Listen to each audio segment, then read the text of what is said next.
दोस्तों आज तारीख 2 जुलाई 2024 दिन मंगलवार और आइए उत्तर प्रदेश की तमाम बड़ी खबरें और आज के यूपी के सभी मुख्य समाचार पर नजर डालते हैं। देखिए पहली बड़ी खबर, इलाहाबाद हाईकोर्ट ने धर्मांतरण पर तल्ख टिप्पणी करते हुए कहा कि एक दिन भारत की बहुसंख्यक आबादी अल्पसंख्यक हो जाएगी। जो धर्म परिवर्तन कराए जाते हैं हिंदू मुस्लिम के बीच, इसको लेकर इलाहाबाद हाईकोर्ट की तरफ से इस मुद्दे पर अहम टिप्पणी की गई और कहा कि धार्मिक सभाओं पर तत्काल प्रभाव से रोक लगाई जाए। ये बहुत ही गंभीर विषय है। चलिए अगली खबर है, 22 अगस्त को अगले महीने सभी जिलों में प्रदर्शन करेंगे कलेक्ट्रेट कर्मी। प्रांतीय बैठक में यूपी मिनिस्ट्रियल कलेक्ट्रेट कर्मचारी संघ की तरफ से यह बड़ा ऐलान किया गया। प्रदेश भर में 22 अगस्त को ये धरना प्रदर्शन किया जाएगा। इनकी कुछ मांगे हैं यूपी सरकार से और इसी के चलते ये प्रदर्शन होगा। इस सम्मेलन की कुछ प्रमुख बातें भी आप देख सकते हैं स्क्रीन पर। चलिए अगली बड़ी खबर देखिए, मुख्यमंत्री योगी आदित्यनाथ ने बाढ़ प्रबंधन की तैयारियों को लेकर समीक्षा बैठक की और बोले कि बाढ़ के समय राहत और बचाव के लिए बेहतर कोऑर्डिनेशन और क्विक एक्शन जरूरी है। अभी जो ये दोस्तों वर्षा ऋतु शुरू हो चुकी है, तो ऐसे में अब कई जिलों में यूपी में बाढ़ आने की संभावना भी रहती है। इसको लेकर पहले ही अलर्ट पर आ गई योगी सरकार। प्रदेश के 24 जिले ऐसे हैं जो अति संवेदनशील हैं, जहां मतलब बाढ़ का खतरा सबसे ज्यादा होता है। तो वहां सीएम योगी ने अफसरों को भी निर्देश दिए और बोले कि पहले से ही तैयारियां कर लें बचाव और राहत कार्यों की, ताकि लोग बागों को कोई परेशानी ना हो। वहीं सीएम ने यह भी निर्देश दिया कि बाढ़ के समय जन धन की हानि को रोकना और जन धन की सुरक्षा करना हमारी प्राथमिकता है। सभी जिले अलर्ट मोड पर हैं। चलिए अगली खबर आ रही दोस्तों, अयोध्या में रामलला के पुजारियों के लिए भी नया ड्रेस कोड लागू हुआ। पीताम्बरी, चौबंदी, धोती और सर पर साफा, ये नया ड्रेस कोड होगा और 5-5 घंटे की शिफ्ट में पुजारी सेवा करेंगे। ये देख सकते हैं और भी आप इस ड्रेस कोड के बारे में कुछ खास जानकारियां। और वहीं दोस्तों उत्तर प्रदेश में मंदिरों और पुजारियों को लेकर योगी सरकार का एक और नया प्लान देखिए आप। अब ऑनलाइन मिलेगी यूपी के हर मंदिर की सब कुछ जानकारी और 60 साल से ज्यादा उम्र के पुजारियों को आर्थिक मदद भी दी जाएगी। जी हाँ, सीएम योगी आदित्यनाथ ने उत्तर प्रदेश में धार्मिक स्थलों के लिए एक केंद्रीकृत पोर्टल बनाने का निर्देश दिया है, जिसमें सब कुछ मंदिरों की विस्तृत जानकारी होगी। इस पोर्टल में वैदिक विज्ञान केंद्र से लेकर हर एक तरह की योजनाएं शामिल होगी। और वहीं मंदिरों में काम करने वाले पुजारी जो 60 साल से ज्यादा उम्र हो चुकी है, तो उन्हें योगी सरकार की तरफ से आर्थिक मदद भी दी जाएगी। और ये मदद देने के लिए प्रदेश में पुरोहित कल्याण बोर्ड का गठन भी किया जाएगा, है ना। तो ये सीएम योगी का नया प्लान है। और वहीं देखिए दोस्तों, प्रदेश में उपचुनाव की कमान संभालेगी योगी सरकार के मंत्री। 10 विधानसभा सीटों पर 1 दर्जन से ज्यादा मंत्रियों को तैनात किया और आज इस संबंध में एक बैठक भी होगी तैयारियों की। चलिए बिजली बिल को लेकर एक अच्छी खबर आ रही है। अब भारी भरकम बिजली बिल पर लगाम लगेगी। योगी सरकार ये काम करने जा रही है। इतने करोड़ रुपए इस पर खर्च किए जाएंगे। दरअसल देखिए, अब प्लान समझिए आप क्या है। यूपी नेडा द्वारा पराली को बायोफ्यूल में कन्वर्ट करने के लिए अब एक ऐसे पोर्टल का विकास किया जा रहा है, जहां किसान भाई लोग पराली को बेच सकेंगे और यूपी नेडा इस पराली का इस्तेमाल करके इसे बायोफ्यूल में कन्वर्ट करेगा। तो समझ रहे हो, इससे मतलब किसानों को भी फायदा होगा, उनकी पराली बिक जाएगी और पराली को जलाया नहीं जाएगा तो प्रदूषण भी नहीं होगा। और इससे जो बिजली पैदा होगी तो इससे बिजली सप्लाई बढ़ेगी, तो लोगों को भी सस्ते में बिजली मिल पाएगी। मतलब आम के आम गुठलियों के दाम। ये कहावत सच करने के लिए योगी सरकार ये नया प्लान बनाया है। और सोलर मास्ट लाइटिंग सिस्टम लेस करने की प्रक्रिया भी शुरू हो चुकी है। सोलर पैनल की 5 साल की वारंटी भी होगी। तो ये कुछ यूपी में नए प्लान है और भी डिटेल आप देख सकते हैं ज्यादा जानकारी। और बिजली को लेकर एक और अपडेट ये आ रहा है कि यूपी में मुफ्त बिजली के लिए रजिस्ट्रेशन की अंतिम तारीख भी खत्म हो चुकी है। हालांकि अब मुख्यमंत्री योगी आदित्यनाथ से इस तारीख को बढ़ाने की मांग भी की जा रही है, क्योंकि अभी तक केवल 80,000 लोगों ने ही पंजीकरण करवाया।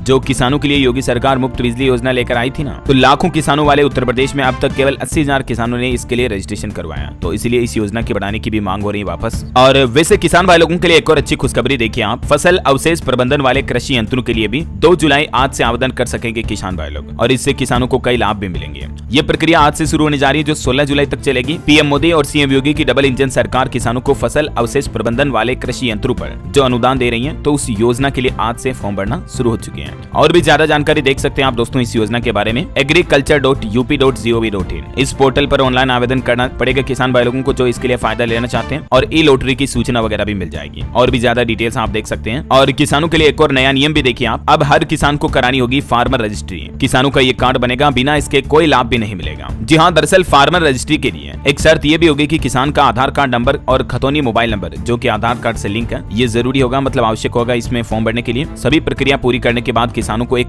यूनिक आईडी नंबर दिया जाएगा और पंजीयन पूरा होने के बाद किसान गोल्डन कार्ड भी बनाया जाएगा। ये आने वाली 7 तारीख से ये योजना लॉन्च होने जा रही है, जिसके तहत एक समिति भी बनाई गई है, मास्टर ट्रेनर भी नामित किए गए हैं। और इस प्लान से किसानों को फायदा क्या होगा, ये किस तरह से किसानों के लिए लाभकारी होगी, तो देखिए इससे किसानों को एक तो आसानी से ऋण मिल पाएगा, लोन मिल पाएगा, मतलब ठीक है। और किसी भी सरकारी योजना का लाभ पाने के लिए किसानों को बार बार सत्यापन नहीं करना पड़ेगा, क्योंकि यूनिक आईडी के जरिए किसानों की पहचान हो जाएगी। तो ये भी किसानों के लिए एक नया प्लान है सीएम योगी का। चलिए अगला अपडेट आ रहा, लखनऊ में मुख्यमंत्री योगी आदित्यनाथ ने राहुल गांधी पर निशाना साधा। बोले कि एक्सीडेंटल हिंदू कहने वाली जमात के शहजादे कब समझेंगे, माफी मांगे राहुल गांधी। बात कुछ यूं है, पूरा मैटर ये है दोस्तों कि संसद में राहुल गांधी ने हिंदू धर्म और अहिंसा के मुद्दे पर कुछ उल्टे सीधे बयान दे दिए। तो अब देश भर से सिख, इस्लाम और हिंदू धर्माचार्यों ने भी राहुल गांधी को फिर से पढ़ने की नसीहत दी है। कहा कि पहले आप धर्म की अच्छे से पढ़ाई करो, उसके बाद बयानबाजी करना। क्योंकि राहुल गांधी ने सीधा सीधा शिव जी की तस्वीर दिखाकर हिंदुत्व को टारगेट करते हुए कहा कि भाजपा हिंसा कराती है, ये हिंदू नहीं है। प्रधानमंत्री नरेंद्र मोदी ने भी कहा कि हिंदू समाज को हिंसक कहना गंभीर है। गृह मंत्री अमित शाह भी बोले कि माफी मांगे राहुल गांधी। जी हाँ दोस्तों, क्योंकि संसद में राहुल गांधी ने हिंदुओं को सीधा सीधा हिंसक बताया। उन्होंने कहा कि खुद को हिंदू कहने वाले हिंसक होते हैं। कांग्रेस के अध्यक्ष खड़गे ने भी आरएसएस को मनोवादी बताया। तो ये सब कुछ कंट्रोवर्सी की बात देखें आप। उत्तर प्रदेश में भी वाराणसी में राहुल गांधी का पुतला फूंका गया। नरेंद्र मोदी विकास मंच ने संसद में दी बयानबाजी पर नाराजगी जताई। बोले कि हिंदू होकर हिंदुओं का अपमान कर रहे हैं। हिंदुत्व को हिंसा से जोड़ना काफी दुर्भाग्यपूर्ण है। राहुल गांधी के इस बयान पर आरएसएस ने भी नाराजगी जताई है। चलिए अगला अपडेट आ रहा। प्रदेश की राजधानी लखनऊ में बैंकों से लोन दिलाने में मदद करेगा अब IIA।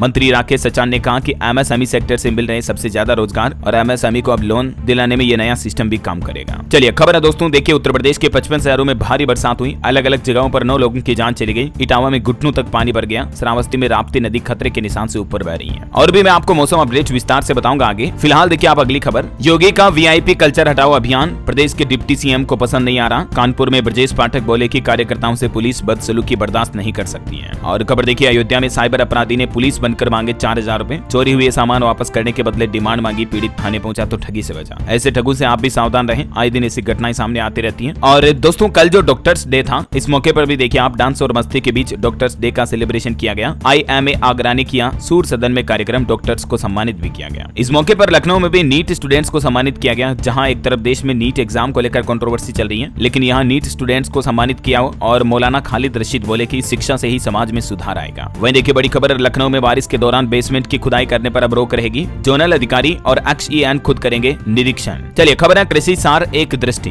कृषि आधारित पुस्तक का विमोचन हुआ। शिक्षक कभी सेवानिवृत्त नहीं होता, ये एक व्यवस्था के तहत सेवा पर विराम लगता है। बलिया में ये कार्यक्रम का आयोजन हुआ। और देखिए आजमगढ़ में नए कानूनों को लेकर कोतवाली में पाठशाला भी लगी। SP और DM ने बारीकियां बताई। अमूल के मट्ठे में कीड़े निकले। ADM बोले कि जांच होगी। ये मामला भी सामने आया आजमगढ़ में। और बाकी जो तीनों नए कानून लागू हुए ना, उसको लेकर भी प्रदेश भर में अलग अलग जिलों में पुलिस कर्मियों को ट्रेनिंग दी जा रही, प्रशिक्षण दिया जा रहा है इस संबंध में। चलिए खबर है दोस्तों, मिर्जापुर के विंध्यावासिनी मेडिकल कॉलेज के कार्यवाहक प्राचार्य बने विश्वजीत दास। डॉक्टर RB कमल ने इस्तीफा दिया। प्रयागराज मेडिकल कॉलेज में मूल पद पर भेजा है। और खबर है, जौनपुर में भी अवैध अतिक्रमण पर चला बुलडोजर। सरकारी चुना भट्टी पर अवैध निर्माण को ढहाया गया। 1 करोड़ 5 लाख का जुर्माना भी लगा। वह देखिए लखनऊ के संस्कृत विश्वविद्यालय में 5 दिवसीय वीलोक कार्यशाला शुरू हो चुकी है। कुलपति प्रोफेसर श्रीनिवास वरखेड़ी ने वर्कशॉप की उपयोगिता को भी बताया। लखनऊ में ई-रिक्शा और सवारी वाहनों के रूट भी तय किए गए। ट्रैफिक जाम से निपटने के लिए ट्रैफिक पुलिस ने यह नया प्लान तैयार किया। पॉलिटेक्निक चौराहे से इनकी शुरुआत होगी। और खबर है, विदेश राज्य मंत्री बनने के बाद गोंडा पहुंचे कीर्तिवर्धन सिंह। आवास पर जनता की समस्याएं सुनी। अधिकारियों को जल्द निस्तारण के निर्देश भी दिए। वहीं खबर है दोस्तों, गोरखपुर में भी जल्द ही शुरू होगा GDA ग्रीनवुड अपार्टमेंट का रजिस्ट्रेशन। तारामंडल में बनेंगे 3 BHK के 300 और 4 BHK के 189 लग्जरी फ्लैट भी है। अगर आप भी घर वगैरह खरीदने की सोच रहे हैं इस लोकेशन पर, तो ये अच्छा मौका हो सकता है। चलिए खबर है, सोनभद्र में 6 जुलाई को होगा मारुति नंदन महायज्ञ। 14 जुलाई को गरीब लड़कियों की शादी की जाएगी। अयोध्या से आए संत आशीर्वाद भी देंगे। वहीं देखिए झांसी में बना यूपी का पहला private industrial park. Kanpur highway पर 10.52 एकड़ में बनाया गया। 14 में 2 औद्योगिक भूखंड भी आवंटित किए गए। और खबर है दोस्तों, नोएडा में मिला देश का पहला इचिथोसिस स्क्लेरोसिस का केस। 10 लाख में से 1 बच्चों को होती है ये गंभीर बीमारी। उत्तरी अफ्रीका के मोरक्को में मिलते हैं ऐसे सबसे ज्यादा केस। ये एक तरह की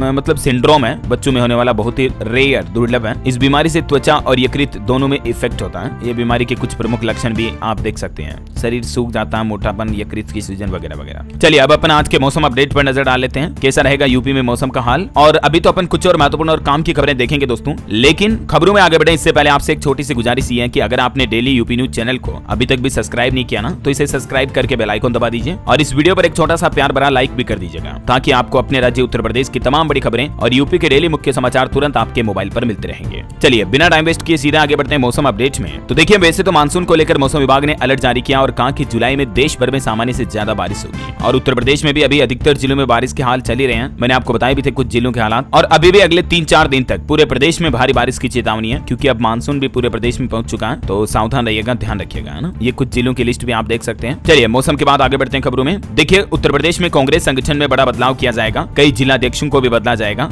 और वहीं खबर है, डिफेंस कॉरिडोर देगा प्रदेश में 40,000 युवाओं को रोजगार। 42 औद्योगिक समूहों को जमीन भी दी गई। उत्तर प्रदेश एक्सप्रेस वेज औद्योगिक विकास प्राधिकरण यूपीडा के अधिकारियों के मुताबिक अब तक 150 से भी ज्यादा MOU साइन हो चुके हैं अलग अलग तरह के। रक्षा उत्पादन में देश को आत्मनिर्भर बनाने में यूपी डिफेंस इंडस्ट्रियल कॉरिडोर भी अहम भूमिका निभाने जा जा रहा है। और अच्छी बात तो ये कि हजारों युवाओं को इससे रोजगार मिलेगा, है ना। चलिए खबर है, उत्तर प्रदेश में हैप्पी सीडर और सुपर सीडर जैसी मशीनों पर भी अब योगी सरकार सब्सिडी देगी। 2 से 16 जुलाई तक आवेदन कर सकते हैं किसान भाई लोगों के लिए जो योगी सरकार की योजना, इसके बारे में मैंने आपको जानकारी बताई भी थी कि इस पोर्टल के माध्यम से ऑनलाइन अप्लाई करना है, agriculture.up.gov.in। चलिए अगला अपडेट आ रहा है, उत्तर प्रदेश में बड़े पैमाने पर तबादले हुए हैं। माध्यमिक शिक्षा के 25 तो बेसिक शिक्षा विभाग के 20 से भी ज्यादा अफसर ट्रांसफर किए गए हैं। और वहीं देखिए यूपी में 2500 सोलर मास्ट लाइटिंग सिस्टम से लेस होंगे कई जिले। यूपी नेडा ने ये नई प्रक्रिया भी शुरू की। इस योजना के बारे में ज्यादा जानकारी भी देख सकते हैं आप स्क्रीन पर। और वहीं देखिए मुख्यमंत्री योगी आदित्यनाथ ने अखिलेश यादव को जन्मदिन की बधाई दी और बोले कि प्रभु श्री राम आपको सुदीर्घ जीवन और उत्तम स्वास्थ्य प्रदान करें। खबर है, मथुरा में पानी की टंकी गिरने पर बड़ा एक्शन लिया गया। 5 अभियंता निलंबित किए गए। निर्माण करने वाली संस्थाओं पर भी केस दर्ज हुआ। मैंने आपको कल ही जानकारी बताई थी ना, ये मथुरा में बहुत बड़ी पानी की टंकी ढह गई। 5 सेकंड में मानो बादल फट गया हो ऐसा नजारा सामने आया। इसका एक सीसीटीवी वीडियो भी सामने आ रहा है, ये देख सकते हैं आप। टैंक की क्षमता 25 लाख लीटर है और इस घटना में एक व्यक्ति की जान भी चली गई। चलिए खबर है, नितिन बंसल आयुक्त राज्य कर और राकेश कुमार प्रभारी दुग्ध आयुक्त बनाए गए। यूपी में 11 और IAS अफसरों के तबादले हुए हैं। वहीं देखिए किसानों को लेकर भी सीएम योगी ने बैठक में निर्देश दिया और कहा कि किसानों को उनकी फसल के हुए नुकसान के मुआवजे को तुरंत भुगतान किया जाए। प्रदेश में व्यापक जनधन हानि को बढ़ते हुए अब सीएम योगी ने सख्त निर्देश जारी किए हैं। और खबर है, अयोध्या को लेकर आमने सामने आए राहुल और योगी आदित्यनाथ। सीएम बोले कि विस्थापितों को दिया गया 1733 करोड़ का मुआवजा भी। और देखिए काशी पहुंचे RSS प्रमुख मोहन भागवत। यहाँ से ये गाजीपुर भी गए और यहाँ वीर अब्दुल हमीद पर लिखी पुस्तक का विमोचन भी किया। चलिए खबर आ रही, 15 जुलाई तक पूरा होगा हनुमानगढ़ी से राम मंदिर के बीच बन रहा सुग्रीव पथ कॉरिडोर भी। इसका भी निर्माण कार्य तेजी से चल रहा है।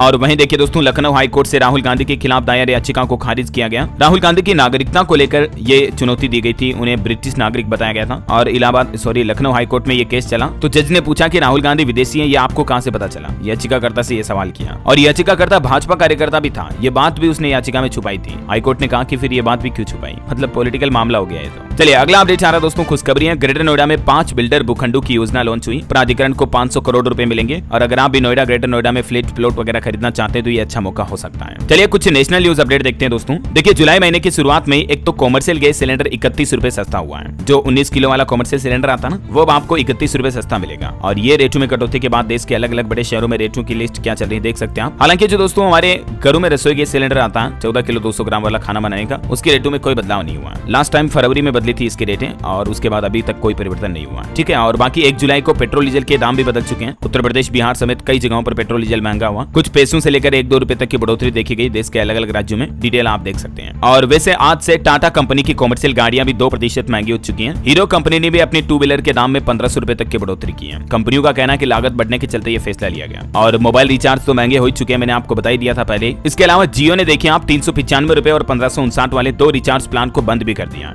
कल 3 जुलाई से ही 25% तक महंगे हो जाएंगे रिलायंस जियो के रिचार्ज। और जियो ही नहीं बल्कि एयरटेल और वोडाफोन आइडिया ने भी अपने टेरिफ प्लान बढ़ा दिए हैं। और खबर है, सरस डेयरी में दूध के दाम में भी 2 रुपए तक की बढ़ोतरी हो सकती है इस महीने जुलाई में, जबकि इससे पहले अमूल और मदर डेयरी ने भी दूध के दाम बढ़ाए थे। और भी दोस्तों इस महीने जुलाई से क्या सस्ता क्या महंगा हुआ, इसको लेकर मैंने DLS न्यूज मेन चैनल पर एक सेपरेट वीडियो डाल दिया कल शाम को ही। तो आप DLS न्यूज चैनल पर जाकर इस वीडियो को जरूर देख लीजिएगा। भले ही मैं इसका लिंक नीचे डाल दूंगा। इसमें complete A to Z information मैंने आपको बता दी है। बिजली बिल से लेकर मोबाइल रिचार्ज, गाड़ियां, LPG gas, bank loan, bank FD, क्या सस्ता क्या महंगा हुआ, सारी A to Z इन्फॉर्मेशन आपको मिल जाएगी। ठीक है, और इससे पहले मैंने नए नियम का भी वीडियो बताया था, आपने देखा होगा। तो इसमें भी काफी महत्वपूर्ण जानकारियां बताई है, क्या क्या नए नियम जो जुलाई महीने से लागू हुए हैं। तो ये DLS न्यूज मेन चैनल है। जैसे उत्तर प्रदेश की खबरें तो इस पर आती है ना, वैसे देश भर की नेशनल न्यूज अपडेट आपको सबसे पहले इस पर मिल जाती है। डेली बड़ी खबरें भी डालता हूं मैं इस पर, आप देख लीजिएगा एक आध दिन, फिर आप खुद ही कहोगे कि हाँ यार DLS भाई बहुत अच्छी खबरें लाते हो वाकई में। चलिए अगला अपडेट आ रहा, बैंक FD को लेकर एक खबर आपको बता दूं। ICICI बैंक की तरफ से इस महीने FD की ब्याज दरों में बढ़ोतरी की गई, तो अब आपको ज्यादा ब्याज मिलेगा। अधिकतम 7.75% तक भी FD पर इंटरेस्ट रेट दे रहा ICICI बैंक अभी।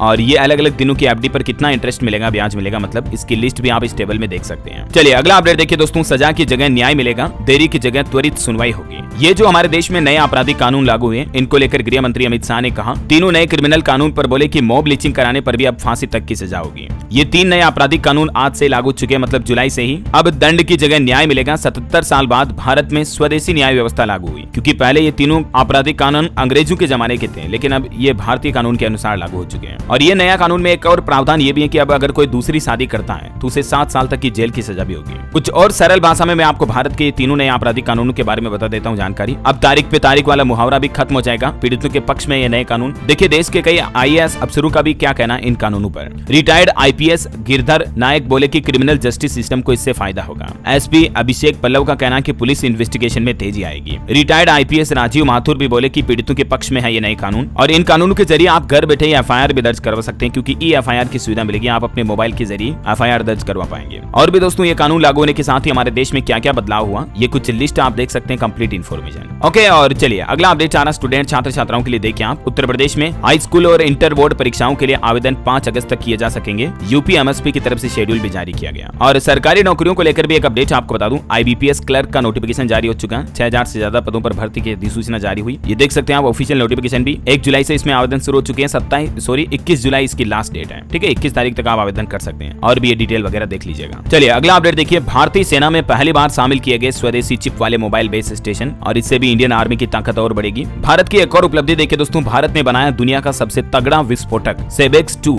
महाविनाशक हथियार है ये, और दुनिया के कई देश इस हथियार को भारत से खरीदने की मांग भी कर रहे हैं। और एक अच्छी खबर है, वायुसेना प्रमुख ने हथियार प्रणाली शाखा का भी उद्घाटन किया तेलंगाना राज्य में। अब एक ही छतरी के नीचे आ जाएंगे सारे ऑपरेटर्स भी। चलिए खेल समाचार पर खबर देखिए आप। आईसीसी ने T20 वर्ल्ड कप की टीम ऑफ द टूर्नामेंट चुनी, जिसमें रोहित पांड्या और बुमराह समेत भारत के 6 खिलाड़ियों को शामिल किया गया। हालांकि विराट कोहली को जगह नहीं मिली है। और अब दोस्तों विराट, रोहित और जडेजा के संन्यास के बाद आखिर अब भारत के अगले T20 टीम का कप्तान कौन होगा? वैसे तो पांड्या की दावेदारी सबसे मजबूत है, बाकी पंत, सूर्या और बुमराह भी इस रेस में चल रहे हैं। आपके हिसाब से कौन होना चाहिए दोस्तों भारत की T20 टीम का कप्तान? कमेंट करके बताइए मुझे जरूर। और चलिए अगला अपडेट आ रहा, यूपीआई ट्रांजैक्शन पर डेटा आ रहे हैं कि पिछले महीने जून में 1389 करोड़ ट्रांजैक्शन हुए टोटल, जो कि पिछले साल के जून के मुकाबले 49% ज्यादा है। मतलब गूगल पे, फोन पे, पेटीएम, इनके जरिए पैसों का लेन देन हुआ। टोटल वैल्यू रही 20 लाख करोड़ से भी ज्यादा की राशि ट्रांसफर हुई इधर उधर, है ना। और जून महीने में देखिए जीएसटी कलेक्शन भी अच्छा खासा रहा सरकार का, लगभग 1.25 लाख करोड़ रुपए का जीएसटी कलेक्शन हुआ। ये भी पिछले साल जून के मुकाबले 8% ज्यादा रहा है। और एक राहत की खबर आ रही है कि सरकार जल्दी जीएसटी के जरिए आपको मोबाइल, टीवी, फ्रिज वगैरह की महंगाई से राहत दे सकती है। इसके लिए भी सरकार ने प्लान बनाया, देख सकते हैं आप डिटेल। और वहीं दोस्तों भारतीय रिजर्व बैंक आरबीआई ने 2000 के नोटों को लेकर एक अपडेट दिया, कहा कि अभी भी जनता के पास कितने नोट बचे हुए हैं। तो आरबीआई के डेटा के मुताबिक अभी तक 97.87% नोट तो बैंकों में वापस जमा हो चुके हैं, लेकिन 7581 करोड़ के नोट अभी भी जनता के पास पड़े हैं 2000 रुपए के, है ना। और दोस्तों अंत में आपको एक एस्ट्रोलॉजी का अपडेट बता दूं, आज 2 जुलाई को योगिनी एकादशी है। तो आज के दिन आपको भगवान विष्णु की पूजा अर्चना करनी चाहिए अपने जीवन में दुख दर्दों को दूर करने के लिए। और कमेंट में लिख दीजिए जय विष्णु भगवान, जय मां लक्ष्मी माता। अगर आप भी इनको मानते हो तो लाइक जरूर कर दीजिएगा इस वीडियो पर, शेयर भी कर देना। और रोजाना उत्तर प्रदेश की तमाम बड़ी खबरें, मुख्य समाचार देखते रहने के लिए डेली यूपी न्यूज चैनल को सब्सक्राइब करना तो बिल्कुल भी मत भूलना। ओके, कमेंट में बताइए कि आप यूपी में कौन से जिले में रहते हैं। बाकी ख्याल रखना अपने आप का, अपने परिवार का। मिलेंगे अगले नेक्स्ट अपडेट में, तब तक के लिए जय हिंद, जय भारत, वंदे मातरम।